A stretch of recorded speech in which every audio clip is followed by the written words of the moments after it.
Bab 2226, menjadi jelek bukanlah salahmu.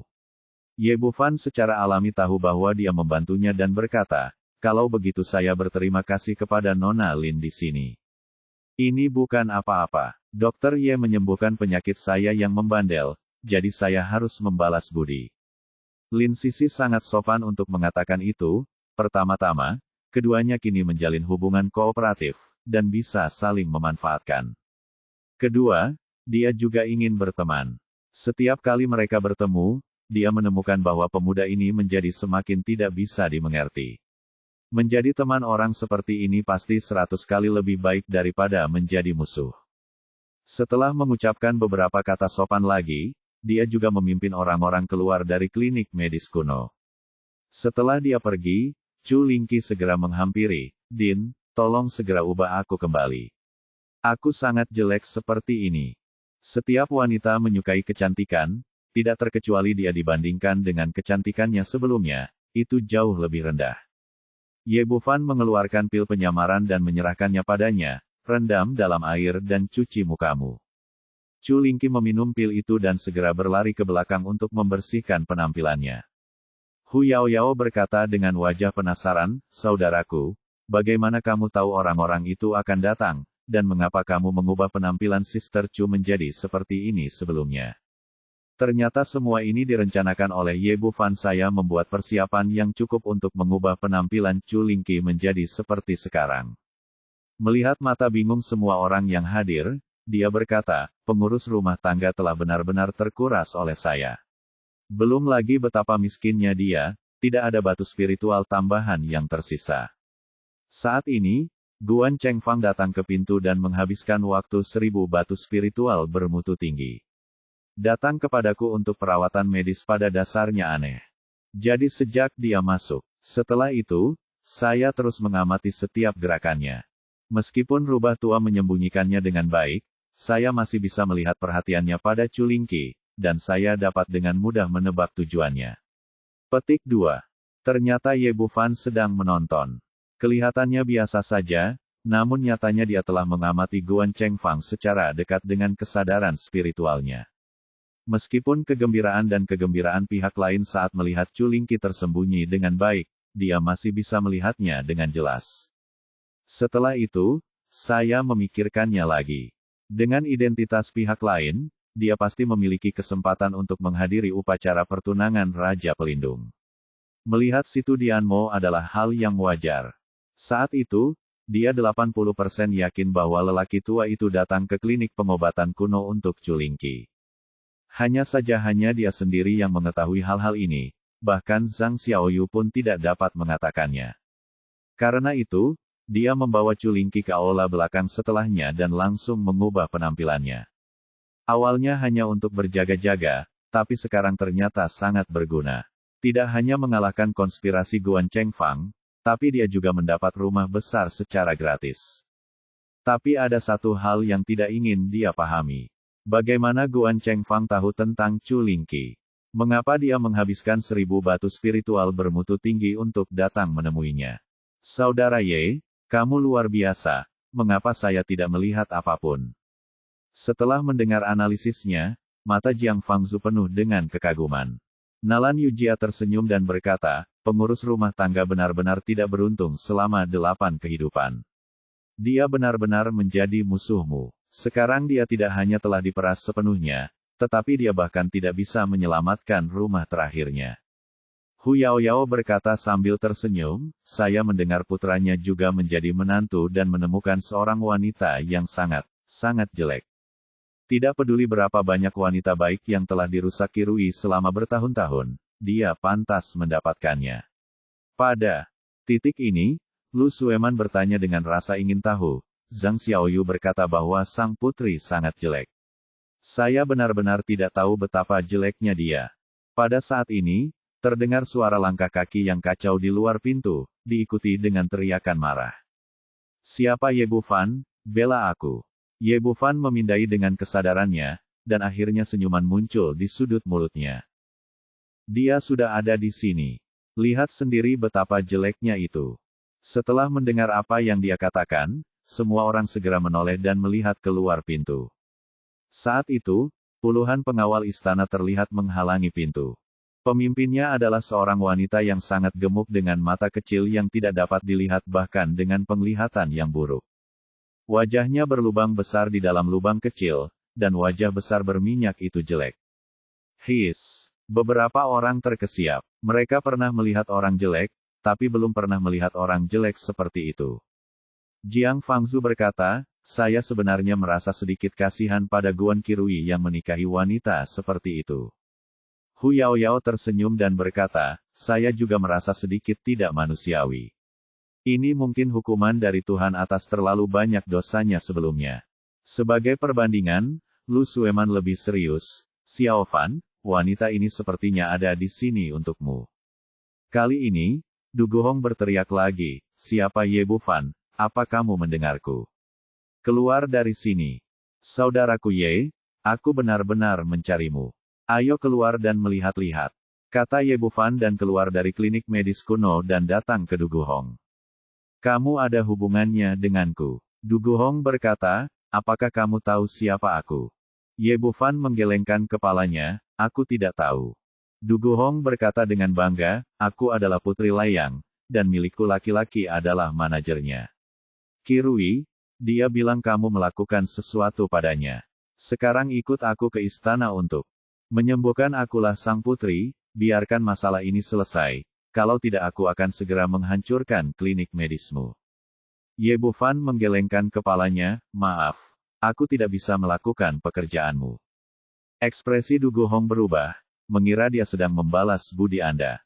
Karena identitasnya, pihak lain pasti akan mengikutinya, tetapi dia tidak menyangka bahwa dia akan berani menolak. Dia bertanya dengan kejam, apa maksudmu? Ye Bufan berkata, itu tidak berarti apa-apa. Hanya saja keterampilan medisku terbatas. Aku tidak bisa menyembuhkan laki-lakimu, aku juga tidak bisa membantumu mempercantiknya. Berkata, tidak. Bisakah Anda mengatakan bahwa dengan keterampilan medis Anda dapat meregenerasi lengan yang patah? Aku bisa meregenerasi lengan yang patah, tapi aku benar-benar tidak bisa menyembuhkanmu. Ye Bufan berkata, kalian melakukan hal-hal buruk dan dihukum oleh Tuhan. Dan wajahmu, sejujurnya, jika kamu ingin menjadi cantik, lebih sulit daripada kelahiran kembali setelah lengannya patah. Setelah dia mengatakan ini, Jiang Fangzu dan yang lainnya tidak bisa menahan tawa. Bahkan para penjaga istana mau tidak mau ingin tertawa, tetapi mereka tidak berani dan sangat sulit untuk menahannya. Kamu mencari kematian, beraninya kamu mengejek putri ini. Tidak peduli betapa bodohnya dia, Du Guhong masih tahu bahwa pihak lain sedang mengejeknya karena jelek. Kemarilah, patahkan kakinya, bawa dia pergi, dan hancurkan pusat medis ini. Putri Layang memberi perintah, dan para penjaga istana tidak ragu-ragu, dan bergegas maju menuju pusat medis kuno. Ye Bufan tersenyum dingin dan melambai ke belakangnya, dan Jiang Fangzu segera menyambutnya. Meskipun pihak lain adalah penjaga istana dan relatif elit, tingkat budidayanya paling baik berada pada tahap jiwa baru lahir. Nalan Yujia dan yang lainnya tidak perlu mengambil tindakan, karena Jiang Fangzu tidak cukup bertarung sendirian. Hanya dalam beberapa tarikan napas, lusinan penjaga istana dijatuhkan ke tanah.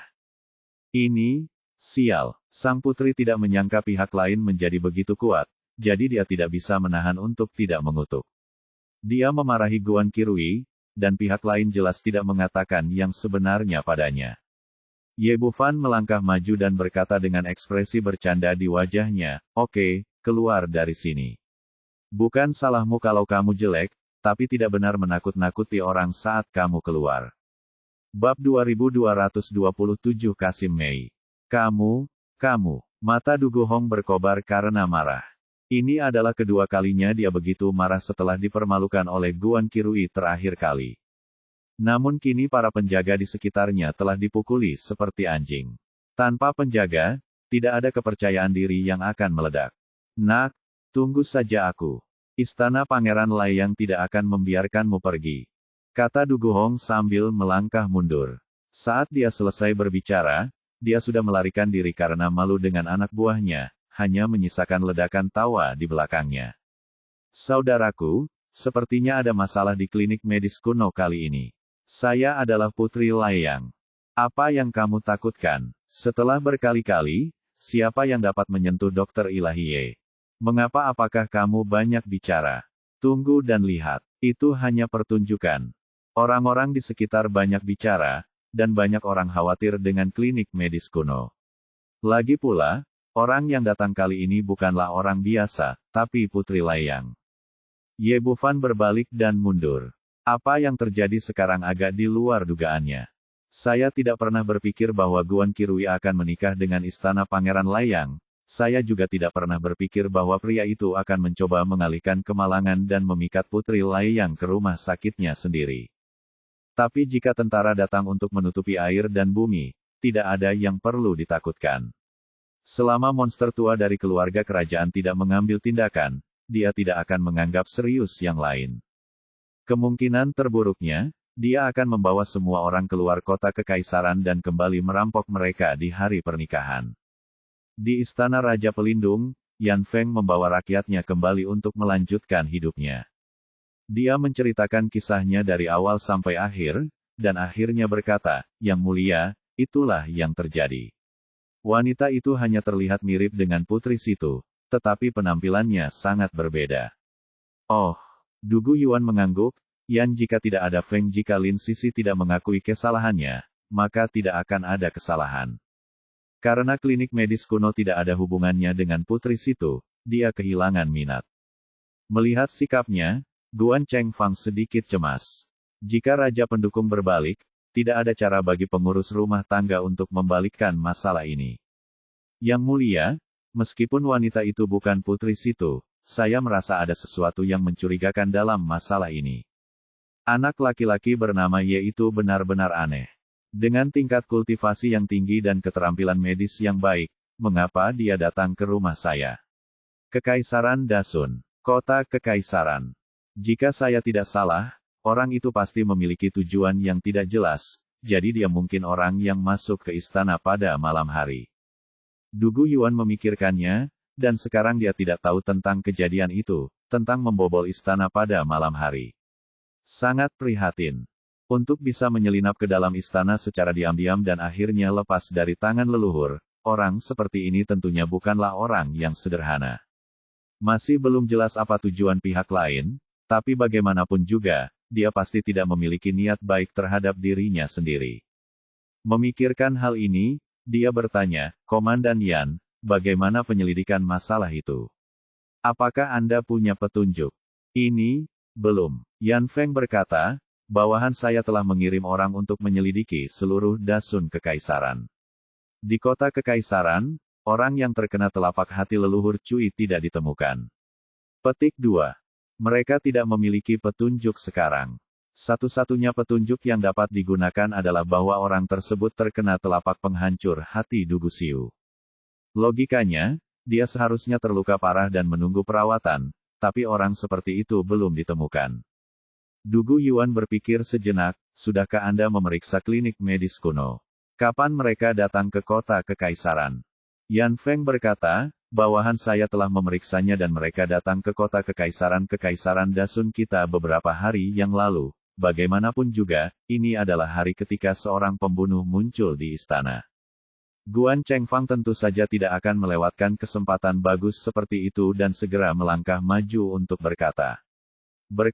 "Tuanku, apakah Anda mendengar itu? Suatu kebetulan. Begitu mereka datang ke sini, para pembunuh muncul. Dan keterampilan medis anak itu sungguh luar biasa. Dia dapat meregenerasi lengan yang patah. Jika di dunia ini, dia mengatakan jika siapapun dapat menyembuhkan luka yang disebabkan oleh leluhur Cui Xinsang, saya khawatir hanya dialah yang bisa melakukannya." Sebagai Raja Pelindung, Dugu Yuan secara alami memahami pikiran Guan Chengfang. Dia tidak ingin dijadikan pisau oleh orang lain. Mengatakan bahwa kebetulan dalam waktu bukanlah apa-apa. Ada banyak sekali orang yang datang dan pergi di kota kekaisaran Dasun setiap hari, jadi kita tidak bisa meragukan satu sama lain hanya karena ini. Kalimat kedua Guan Chengfang itulah yang menarik perhatiannya. Dengan keterampilan medis Ye Bufan, telapak tangan yang memanggil hati memang bisa disembuhkan. Mungkinkah dialah yang mengunjungi istana pada malam hari dan kemudian menyembuhkan lukanya sendiri? Tunggu aku di sini, jangan biarkan beritanya bocor. Setelah mengatakan ini, Du Guoyuan berdiri dan berjalan keluar ruangan, menuju harem. Hal ini sangat penting dan harus dibicarakan dengan leluhur. Alasan kenapa dia menaruh begitu banyak perhatian bukan karena wajah Lin Sisi, tapi karena pertimbangan yang matang. Jika pihak lain adalah orang biasa, dia bisa menangkapnya untuk diinterogasi, tetapi jika dia benar-benar seseorang yang mengunjungi istana pada malam hari, bahkan leluhur pun tidak dapat menjaganya, dan orang yang dia kirimkan akan sia-sia. Sekarang kalau dipikir-pikir, saya sedikit ceroboh. Jika Ye Bufan benar-benar pembunuhnya, 2 tahap dongsu yang dikirim tidak akan cukup, setidaknya tidak cukup untuk menahan lawan. Justru karena inilah dia harus berdiskusi dengan leluhurnya dan menemukan strategi yang sempurna.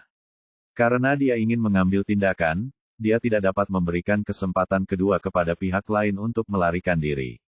Ada halaman kecil terpisah jauh di dalam istana, yang merupakan area terlarang bagi seluruh istana. Kecuali dia, tidak ada orang lain yang diizinkan masuk, bahkan kaisar saat ini.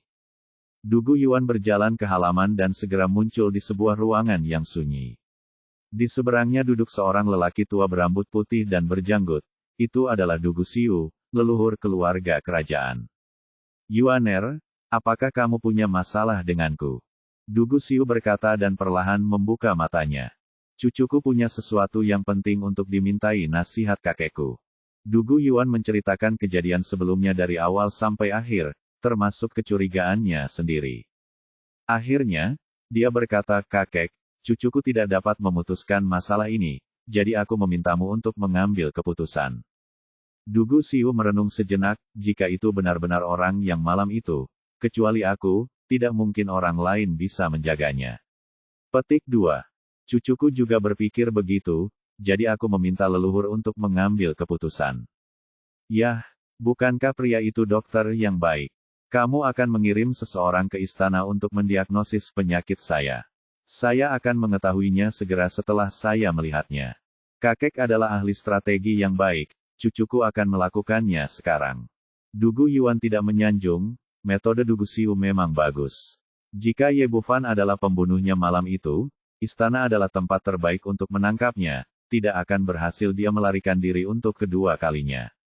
Jika pihak lain tidak, maka berikan diagnosa kepada leluhur dan periksalah tubuhnya. Semuanya akan tenang dan tidak akan menimbulkan banyak keributan. Du Guxiu berkata, tidak pantas bagi bangsamu untuk pergi, biarkan Kasim Mei pergi. Setelah mengatakan itu, dia melambai ke samping, dan seorang Kasim tua yang gemuk tiba-tiba keluar dari kegelapan. Du Guoyuan mengenal orang ini, Kasim pribadi leluhurnya Mei Yongcheng. Dia telah bersamanya entah berapa tahun, dan budidayanya telah mencapai tahap tengah dongsu. Meski tidak memiliki kedudukan apapun di keluarga kerajaan, tidak ada yang berani macam-macam dengan seseorang yang berstatus tinggi. Du Guxiu mengirimnya keluar, yang menunjukkan betapa seriusnya dia menangani masalah ini. Cucuku, terima kasih, kakek. Du Guoyuan memberi hormat, lalu meninggalkan harem bersama Mei Yongcheng. Guan Chengfang sedang menunggu di aula sebelumnya, merasa sangat cemas dan kesemutan. Yang dia pedulikan sekarang bukanlah identitas Ye Bufan sama sekali, tidak peduli apakah dia seorang pembunuh yang mengunjungi istana pada malam hari. Raja Pelindung cukup mengambil tindakan, setidaknya dia bisa menjaga rumahnya sendiri, lagi pula itu adalah rumah peninggalan nenek moyang pengurus rumah tangga, dan dia tidak bisa membuangnya begitu saja ke tangannya sendiri. Setelah menunggu dengan cemas selama lebih dari setengah jam, sosok Raja Pelindung muncul di depan pintu. Bab 2228 seperti sungai yang bergelombang.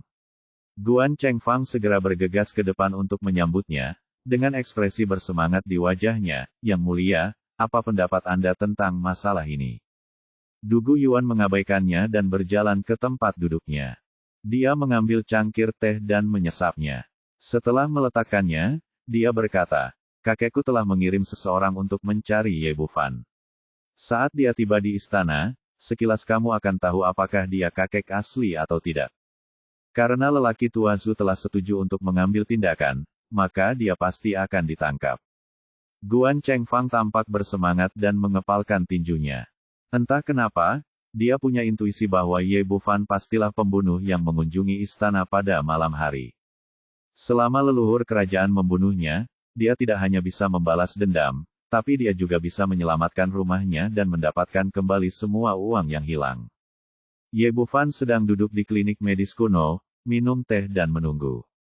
Dia awalnya mengira gelombang orang berikutnya yang datang adalah orang-orang dari Istana Layang, tetapi dia tidak menyangka bahwa ketika pintu terbuka, seorang kasim tua muncul di depan, dari pintu. Mei Yongcheng terlihat gemuk dan memiliki wajah yang sangat baik, namun seluruh tubuhnya memancarkan aura arogan dan dingin. Dari seorang kasim muda hingga posisinya saat ini, satu-satunya yang dapat melayaninya dengan hati-hati adalah leluhur keluarga kerajaan. Selain itu, bahkan kaisar atau raja pelindung saat ini pun tidak memiliki kualifikasi ini. Karena itu, dia terlihat galak, dingin, dan sombong setelah memasuki pintu. Yang mana Ye Bufan? Jiang Fangzu hendak melangkah maju, tetapi ditarik kembali oleh Ye Bufan. Dia tahu bahwa kasim tua ini adalah orang kuat di panggung Dongsu dan harus ditangani dengan hati-hati. Aku hanya tidak tahu bagaimana memanggil ayah mertua ini. Dia memiliki senyum ramah di wajahnya dan terlihat sangat ramah, seolah-olah dia baru saja bertemu dengan seorang teman lama yang sudah bertahun-tahun tidak dia temui. Seperti kata pepatah, raihlah dan jangan pukul orang yang tersenyum. Mei Yongcheng masih sangat puas dengan sikapnya dan mengangguk sedikit. Budak tua Mei Yongcheng berasal dari istana. Saya juga meminta dokter Ye dan saya untuk pergi dan mendiagnosis tuanmu yang mulia. Ye Bufan tersenyum, dan otaknya berputar dengan cepat. Kasim tua ini jelas berada di tahap tengah Dongsu. Hanya ada sedikit orang di seluruh keluarga kerajaan yang bisa dirawat dengan hati-hati. Jika itu adalah kaisar dan raja pelindung, dia pasti sudah menyebutkan nama satu sama lain. Karena dia tidak mengungkapkan identitasnya dengan jelas, hanya ada satu orang, dan itu adalah monster tua Dugu Xiu dari keluarga kerajaan. Tampaknya setelah Yan Feng kembali, Dugu Yuan tidak sepenuhnya menghilangkan keraguannya tentang dirinya sendiri, dan ingin terus menyelidiki agar monster tua itu memastikan apakah dialah yang memasuki istana pada malam hari. Jika dia tidak pergi, kecurigaan pihak lain akan segera terkonfirmasi, dan saya khawatir dia tidak akan bisa tinggal di kota kekaisaran di masa depan. Jika Anda pergi, begitu cacatnya terungkap, yang menanti Anda adalah jaring. Dalam sekejap, dia membuat keputusan bahwa dia harus pergi. Dia yakin monster tua itu pun tidak akan bisa melihat identitasnya dengan jelas. Pertama-tama, Ye Erlanglah yang bergerak hari itu, dan pihak lain tidak bisa merasakan napasnya. Kedua, ketika saya melarikan diri hari itu, kultivasi yang saya tunjukkan dapat dibandingkan dengan puncak tahap fusion, namun aura yang saya tunjukkan hanya berada di tahap tengah tahap fusion, sehingga tidak menimbulkan kecurigaan pihak lain. Meskipun keputusan telah diambil, itu bukan tanpa alasan. Pada saat yang sama, kita harus mengambil keuntungan dari pihak lain dan mengumpulkan sejumlah bunga. Ternyata itu Kasim Mei. Maafkan aku. Ye Bufan mengajukan permohonan dengan sangat hormat, lalu mengulurkan tangan dan mengeluarkan sebuah kotak kecil. Ayah mertua, ini pertama kalinya kita bertemu, tidak ada hadiah kecil yang tidak sopan. Saat dia mengatakan ini, dia menyerahkan kotak itu dengan kedua tangannya. Mata Mei Yongcheng berkilat jijik. Sebagai seorang kasim kerajaan dan tuan yang langka, dia selalu bersama leluhurnya. Hanya angan-angan saja jika seorang dokter muda ingin menyuap dirinya sendiri. Dokter, Ye, tolong ambil kembali. Saya tidak suka hal-hal ini. Mei Yongcheng melambaikan tangannya dan menolak tanpa sopan santun. Oh, ayah mertuaku adalah orang yang hebat. Wajar jika hadiah kecilku tidak menarik perhatianku. Ye Bufan masih tersenyum cerah tanpa rasa malu. Sebelum Mei Yongcheng sempat bereaksi, dia mulai berbicara lagi. Sedangkan saya tidak tahu kenapa. Saya merasa ramah ketika melihat ayah mertua saya.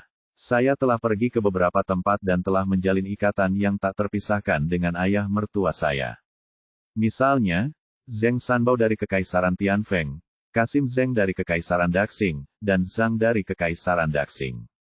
Bersama Kasim Zhang, mereka berdua adalah teman baikku.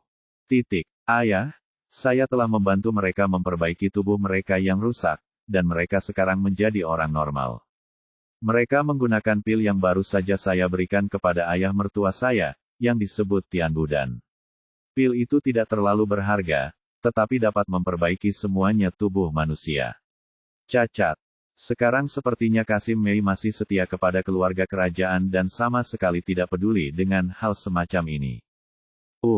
Mei Yongcheng masih memiliki wajah tenang pada awalnya dan tidak mengambil hati orang lain sama sekali, tetapi pada akhirnya ekspresinya berubah menjadi sangat jelek. Setelah mencapai kondisinya saat ini, hanya ada sedikit hal yang bisa menggodanya.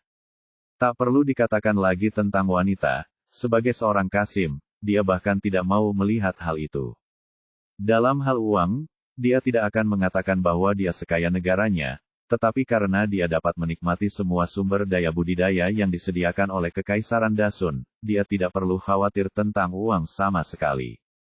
Mengenai status, melihat seluruh prefektur Tianluo, dia hanya mengenali leluhur keluarga kerajaan, dan tidak memperhatikan orang lain. Terlepas dari apakah dia raja pelindung atau kaisar saat ini, setiap orang harus memperlakukannya dengan hormat. Jika ada sesuatu di dunia ini yang ingin dia lakukan tetapi tidak dapat dia capai, itu adalah memulihkan tubuhnya yang rusak dan menjadi manusia normal.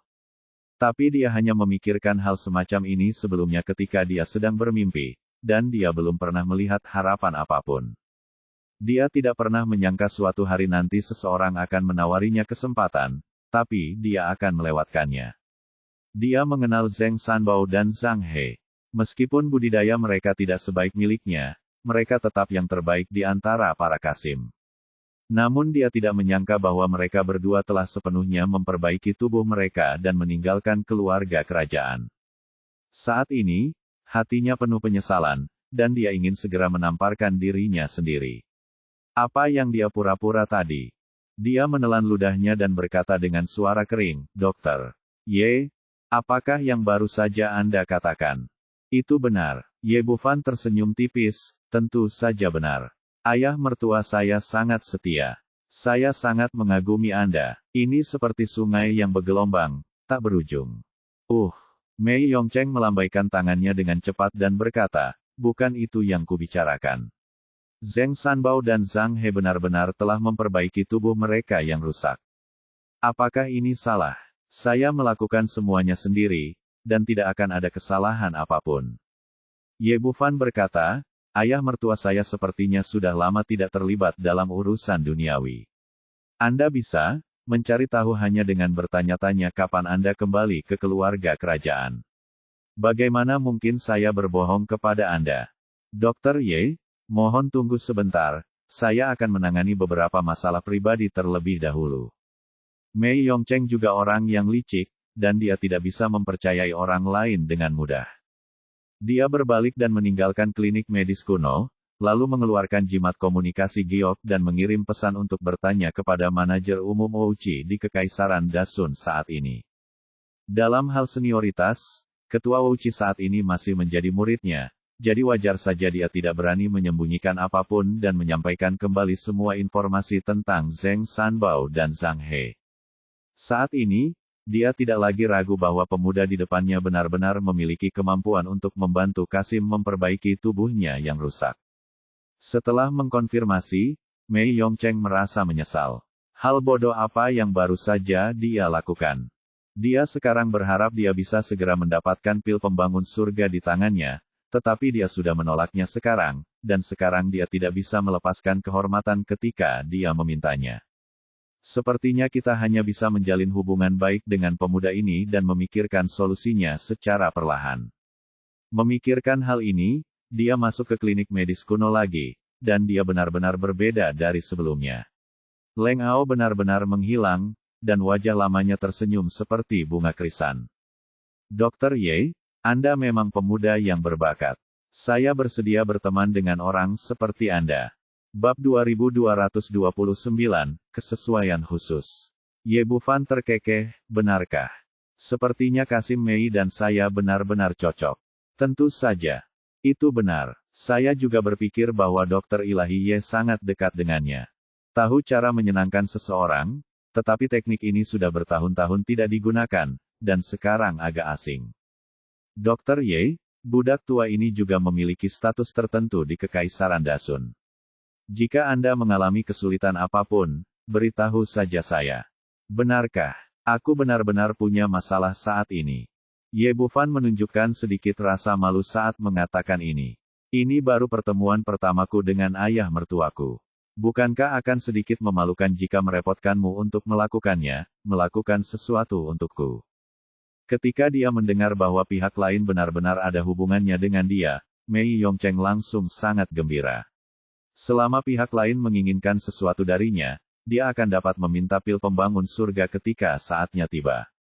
Tuan Ye, apa yang Anda bicarakan? Anda baru saja mengatakan bahwa kami merasa seperti teman lama pada pandangan pertama dan sedekat satu keluarga. Urusan Anda adalah urusan saya, meskipun Anda mengatakannya, itu semua salah saya. Kata Yongcheng sambil meletakkan dadanya berdebar kencang. Kasim tua ini benar-benar memiliki kepercayaan diri untuk mengucapkan kata-kata ini. Hanya ada sedikit hal yang tidak bisa dia lakukan di kota Kekaisaran Dasun. Benarkah? Kalau begitu aku akan berterima kasih pada ayah mertuaku dulu. Ye Bufan menarik Mei Yongcheng untuk duduk di sebelahnya, lalu ekspresi wajahnya berubah, dan dia mulai menceritakan kisahnya dengan ekspresi sedih wajahnya. Sejujurnya, ayah mertua saya telah berlatih di pegunungan bersama guru saya sejak saya masih kecil. Belakangan, guru saya meninggal dan saya tidak memiliki sumber pelatihan. Jadi saya keluar dari gunung dan ingin mengandalkan keterampilan medis saya untuk membuka klinik medis di Dasun Imperial City. Saya ingin pergi ke hotel dan mendapatkan beberapa batu spiritual. Tetapi segalanya tidak sesederhana yang saya kira. Saya sering diintimidasi. Ketika dia mengatakan ini, dia menghela nafas panjang, dan wajahnya tampak sedih, dan dia tampak sangat menderita. Merasa bersalah. Jiang Fangzu berdiri di dekatnya dan hampir tertawa terbahak-bahak saat melihat semua ini. Aktingnya sangat realistis. Jika dia tidak tahu seperti apa kakak tertuanya, dia pasti akan mempercayainya. Selama ini, hanya kakak laki-laki tertua saya yang menindas orang lain. Kapan saya pernah ditindas? Wajah Mei Yongcheng menjadi gelap. Dr. Ye, apakah ada yang berbuat salah padamu? Kasim Mei, jika kamu terlambat selangkah, aku akan pergi. Pusat medis ini tidak diperlukan lagi. Benar-benar tidak bisa dibuka lagi. Ye Bufan berkata dengan wajah sedih, seseorang baru saja datang dan ingin membongkar rumah sakit saya. Di klinik medis, saya baru saja memberi pelajaran kepada budaknya, tetapi dia kembali untuk meminta bantuan. Saya kira tidak akan lama sebelum pihak lain kembali, dan kemudian klinik medis saya akan berada dalam bencana.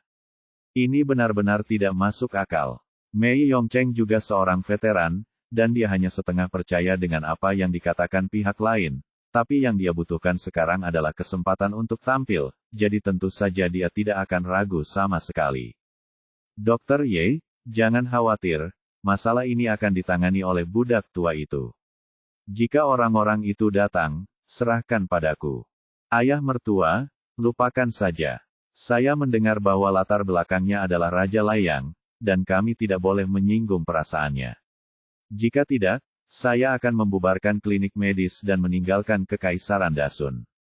Mei Yongcheng tidak mendapatkan pil pembangun surga, jadi bagaimana dia bisa-bisa dia? Biarkan dia pergi. Setelah Kekaisaran Dasun hilang, di mana saya akan menemukan orang di masa depan? Dr. Ye, jangan khawatir. Selama budak tua itu ada di sini, apalagi Raja Layang, Anda tidak perlu takut meskipun ada yang datang. Dan dia adalah pejabat tingkat ketiga di depan Perdana Menteri. Dia telah bersama Du Guxiu selama bertahun-tahun, dan dia adalah orang kuat di tingkat tengah Dongsu. Kecuali Kaisar saat ini dan Raja Pelindung, dia tidak memperhatikan pangeran, putri, dan putri lainnya. Ye Bufan berkata dengan ragu-ragu, apakah ini benar-benar mungkin? Itu tidak akan menyusahkanmu, kan? Masalah. Mei Yongcheng tersenyum bangga, Raja Layang kecil tidak bisa disebut masalah di depan budak tua itu. Dr. Ye, jangan khawatir, saya akan mengurus masalah ini, dan saya pasti akan menanganinya dengan baik, untukmu. Ya, Ye Bufan tersenyum penuh terima kasih, kalau begitu, aku akan berterima kasih pada ayah mertua. Saat keduanya berbicara, terdengar suara langkah kaki yang berisik di luar pintu, dan kemudian hampir 100 penjaga dari istana datang ke klinik pengobatan kuno. Di depan tim berdiri seorang wanita pendek, gemuk dan jelek, Putri Duguhong dari Layang. Di belakangnya berdiri seorang pria parubaya dengan ekspresi arogan. Dia tidak bisa dikatakan tinggi, tapi dia memancarkan aura yang kuat. Lu Bingkun, orang kuat di tahap awal Dongsu, juga merupakan pengawal pribadi Raja Layang. Melihat putrinya dibuli lagi, Duguzan langsung mengirimnya ke sana. Dengan pria kuat yang berdiri di belakangnya, Duguhong segera merasa berani dan berdiri di depan klinik medis kuno dan mengutuk. Kamu bermarga Ye, keluar dari sini. Mari kita lihat apakah kamu masih berani sombong denganku. Melihat situasi ini, Ye Bufan memasang ekspresi ketakutan dan datang ke pintu. Yang mulia, apa yang Anda lakukan? Saya salah sebelumnya, bukankah tidak apa-apa? Duguhong tidak tahu apa yang terjadi selama dia tidak ada. Dia mengira pihak lain terkejut dengan momentumnya saat ini bangga. Bukankah kamu sombong, nak? Bukankah kamu gila? Aku memintamu untuk pergi bersamaku tetapi kamu menolak untuk pergi. Mengapa kamu menyerah sekarang? Sekarang berlutut dan bersujud kepadaku untuk meminta maaf, lalu kembali ke istana bersamaku dengan patuh. Mungkin putri ini akan bahagia, aku masih bisa meninggalkanmu sedikit hidup. Ye Bufan berkata dengan menyedihkan, Yang mulia, saya dapat kembali bersama Anda, tetapi saya harus merawat seorang bangsawan sekarang. Apakah Anda pikir Anda dapat menunggu saya sebentar? Saya akan kembali nanti meminta maaf. Dasar bangsawan jalang, tidak peduli betapa mulianya statusnya, apakah dia masih bisa dibandingkan dengan putri ini? Putri Layang selalu sombong, dan sekarang dia sangat bangga, dan tidak mungkin dia bisa menahan diri sama sekali. Berhenti bicara omong kosong dan segera ikut denganku, kalau tidak aku akan segera menghancurkan klinik medismu. Ini, Ye Bufan memasang ekspresi ketakutan dan malu, tapi pada saat ini, suara dingin terdengar dari belakang. Gadis kecil yang sombong, aku benar-benar tidak tahu siapa yang memberimu kepercayaan diri. Saat dia berbicara, Mei Yongcheng keluar dari klinik medis. Saat ini, wajahnya tidak lagi menyanjung saat menghadapi Ye Bufan, tapi tampilan yang suram. Air akan menetes. Melihat seluruh kerajaan Dewa Agung, satu-satunya orang yang dia hormati dan patuhi adalah leluhur keluarga kerajaan. Tapi sekarang, Duguhong tidak menghormati tuannya. Ketika Anda membuka mulut dan berbicara omong kosong, ketika Anda diam Anda berbicara omong kosong, ini membuatnya sangat marah. Duguhong memandang Mei Yongcheng, dan kemudian kilatan rasa jijik muncul di matanya. Di kota Kekaisaran Dasun, dia telah melihat semua kasim dengan status dan status, tetapi dia belum pernah melihat lelaki tua di depannya ini. Selain itu, para kasim juga memiliki tingkatan, mulai dari bendahara kerajaan dengan pangkat tertinggi hingga kasim dengan pangkat terendah. Mereka dibedakan berdasarkan gaya dan warna pakaiannya. Kasim tua di depannya berpakaian terlalu sederhana, dan pangkatnya tidak terlihat sama sekali. Jika itu adalah para kasim di sekitar Yang Mulia Kaisar dan Raja Pelindungnya, dia masih bisa menjaga mereka, tapi lelaki tua di depannya jelas bukan apa-apa, jadi dia tentu saja mengabaikan mereka. Nama keluargaku adalah Ye. Kupikir kamu bisa menemukan orang hebat untuk mendukungmu, tapi ternyata dia adalah orang yang semua anggota tubuhnya cacat. Apa? Kamu benar-benar menarik. Apa menurutmu Kasim seperti itu bisa menakuti ini? Putri.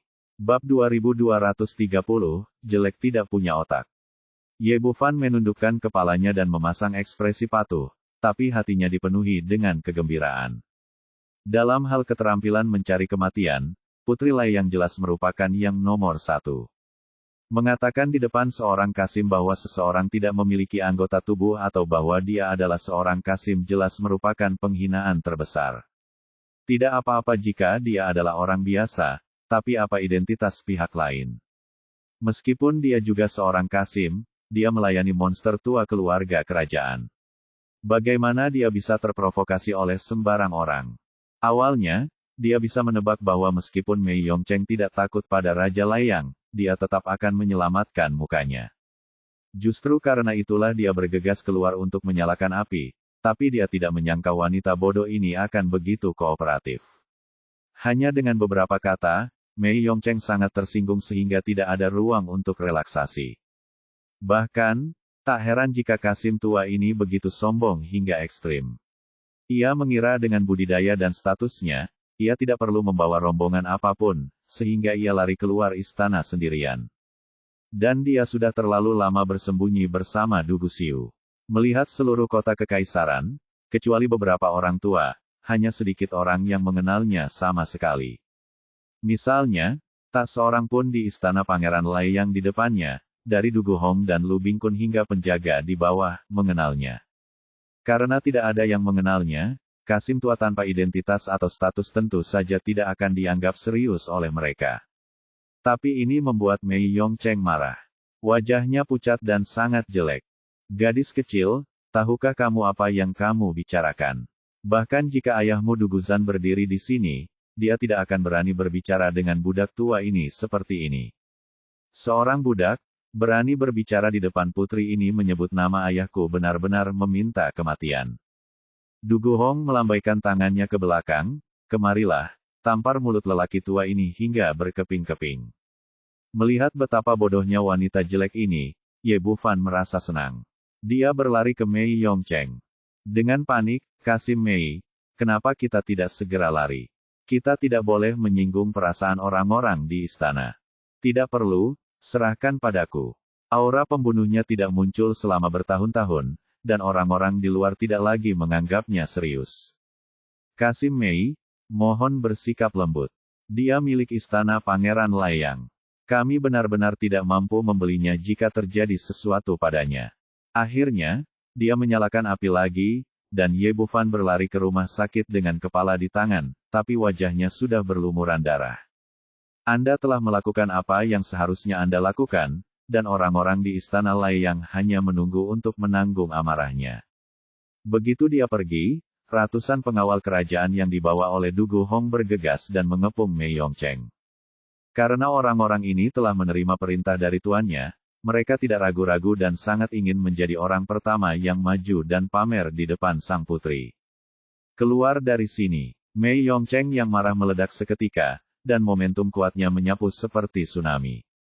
Merasakan kekuatan yang begitu kuat, para penjaga langsung terpana, dan terlempar seperti orang-orangan sawah, tanpa kemampuan untuk melawan sama sekali.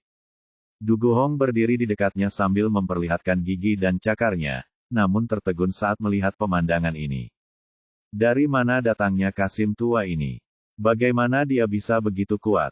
Apakah ada Kasim dengan tingkat kultivasi yang tinggi di Kekaisaran Dasun? Lu Bingkun berdiri di samping dengan ekspresi arogan di wajahnya. Dia mengira pangeran mengirimnya ke sini karena dia terlalu memenuhi syarat dan dia tidak perlu mengambil tindakan. Namun saat ini, dia merasakan kekuatan Mei Yongcheng, dan ekspresinya segera berubah. Yang mulia, cepat mundur. Dia mengulurkan tangannya dan menarik Du Guhong ke belakangnya. Orang tua ini benar-benar cakap, Tuan Lu, cepat hancurkan dia. Melihat para penjaga yang dibawanya langsung hancur, Du Guhong merasakan luapan amarah di dalam hatinya. Yang paling penting adalah dia sama sekali bukan seorang kultivator, jadi dia tidak tahu seberapa kuat pihak lain. Seperti kata pepatah, orang bodoh tidak kenal takut. Menurutnya, meskipun Kasim tua di depannya memiliki tingkat kultivasi yang tinggi, dia tidak bisa dibandingkan dengan Lu Bingkun. Karena itu, dia tidak merasa takut sama sekali, dan dia tetap merasa percaya diri. Lu Bingkun mengerutkan kening. Sejak saat itu, dia tahu bahwa tingkat kultivasi pihak lain tidak kalah dengan miliknya. Yang mulia, mengapa kita tidak mundur hari ini dan kembali dan meminta instruksi kepada pangeran? Pada saat ini, dia sudah merasa ada yang tidak beres. Jika pihak lain hanyalah seorang master, kuncinya tetaplah seorang Kasim. Di Kekaisaran Dasun, identitas seorang Kasim dengan tingkat kultivasi yang tinggi mungkin tidak sederhana. Du Guhong, sebaliknya, adalah orang bodoh yang bahkan tidak bisa memikirkan hal ini. Yang dia pedulikan hanyalah wajahnya sendiri. Tidak, Kasim tanpa nyali ini harus dimusnahkan hari ini. Jika dia menggangguku, di manakah wajahku? Putri Layang mulai sekarang. Lu Bingkun sangat ingin menamparkan wanita jelek di depannya ini sampai mati. Lupakan saja, poin kuncinya masih di luar pikiran saya.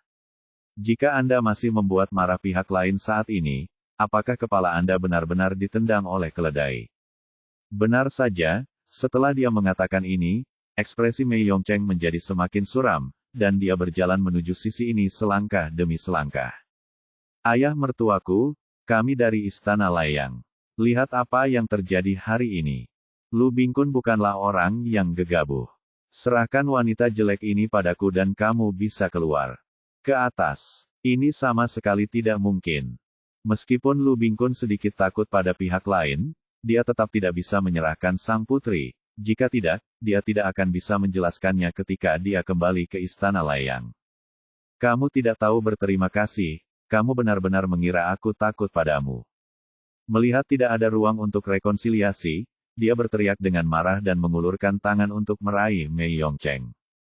Sebagai orang kuat di tahap awal Dongsu, dia juga orang yang sangat sombong.